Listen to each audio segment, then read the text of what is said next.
My dear students, today's topic is tense. আমাদের আজকের topic কি? আবার বলো। টেন্স কাকে বলে?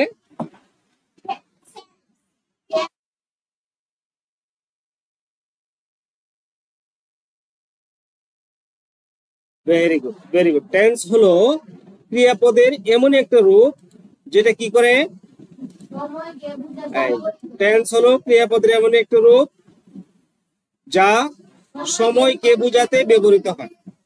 মানে হচ্ছে আমি একটি কাজ অথবা তুমি একটি কাজ অথবা যে কেউ একটি কাজ কখন করছে, এটা কি এখন করছে নাকি করেছিল নাকি করবে, অর্থাৎ ওই কাজটির টাইম, অর্থাৎ ওই কাজটি কখন করা হয়েছে বা করেছে বা করবে, এইটা বোঝাতে সাধারণত আমরা বিভিন্ন স্ট্রাকচারে আমরা বাক্যগুলোকে ব্যবহার করে থাকি। আর এই ব্যবহারটা কি বলা হয়? টেন্স। কি বলে? মনে থাকবে? আচ্ছা, টেন্স মূলত কয় প্রকার যেন? এই দেখো, টেন্স মূলত কয় প্রকার? তিন প্রকার। টেন্স মূলত প্রধানত আর কি তিন প্রকার, বা আমরা বলতে পারি সময়টাকে আমরা তিনটা ভাগে ভাগ করতে পারি। কয়টা ভাগে? একটা হলো যে কাজটা আমরা এখন করছি, মনে করো, বা যে কথাটা আমরা এখন বলছি, বা যে বিষয়টা আমরা এখন করছি। যেমন আমি এখন পড়াচ্ছি তোমাদেরকে, তোমরা এখন পড়ছো, আমি তোমাদের শেখাচ্ছি, তোমরা এখন শিখছো। তাহলে এই যে তোমরা শিখছো, এই শিখাটা কোন টেন্স বলো তো? হ্যাঁ, প্রেজেন্ট টেন্স। এই শিখাটাকে আমরা কোন টেন্সে বলতে পারি? Present tense. ওকে। আর তোমরা এখানে আসার আগে স্কুলে গিয়েছিলেন আজকে, ওই স্কুলে যাওয়াটা কোন টেন্স বলো তো? Past tense.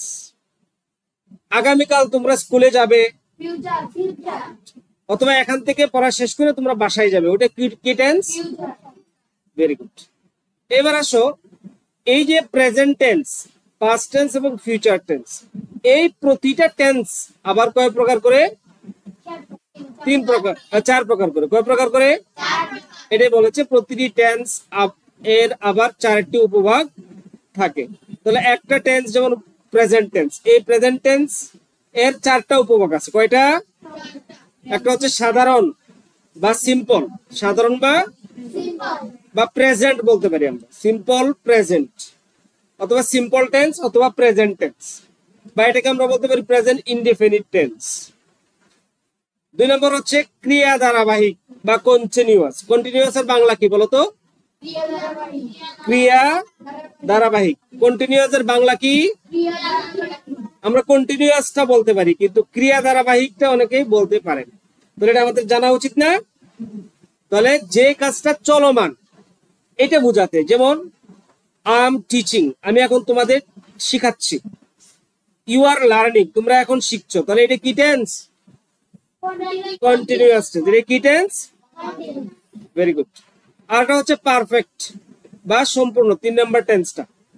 এরপর আসি 4 নাম্বার, হলো সম্পূর্ণ ধারাবাহিক অথবা পারফেক্ট টেন্স বা পারফেক্ট কন্টিনিউয়াস টেন্স।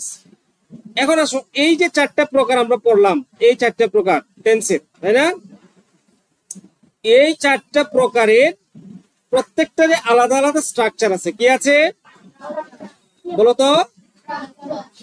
আমরা যেমন সাধারণ সিম্পলের কি স্ট্রাকচারে আমরা গঠন করব, তারপর হচ্ছে প্রেজেন্ট কন্টিনিউয়াসটাকে আমরা কিভাবে গঠন করব, প্রেজেন্ট পারফেক্ট টেন্সকে আমরা কিভাবে গঠন করব, প্রেজেন্ট পারফেক্ট কন্টিনিউয়াসকে আমরা কিভাবে গঠন করব, এগুলো আলাদা আলাদা কি আছে?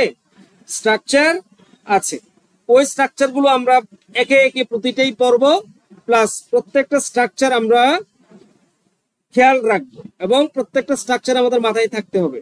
কিভাবে আমরা ওই স্ট্রাকচার গুলোকে, মানে বা ওই টেন্স গুলোকে আমরা কিভাবে পড়ছি এবং কিভাবে মনে রাখা এবং বাক্যে গঠন করা এবং কথা বলার সময় ওগুলোকে অবশ্যই মাথায় রাখতে হবে। আদারওয়াইজ তোমার কথা বলাটা স্পোকেন ইংলিশে বা লেখার ক্ষেত্রে তোমাদের কি হবে না? পারফেকশন আসবে না। বুঝতে পেরেছো? বুঝতে পেরেছো সবাই? কে কে বুঝতে পারে নাই বলো? কে বুঝতে পারে নাই বলো? সবাই কি বুঝতে পেরেছো? হ্যাঁ, সবাই সবাই বুঝতে পেরেছ? তাহলে আজকের মতো এখানে, হ্যাঁ, আল্লাহ হাফেজ।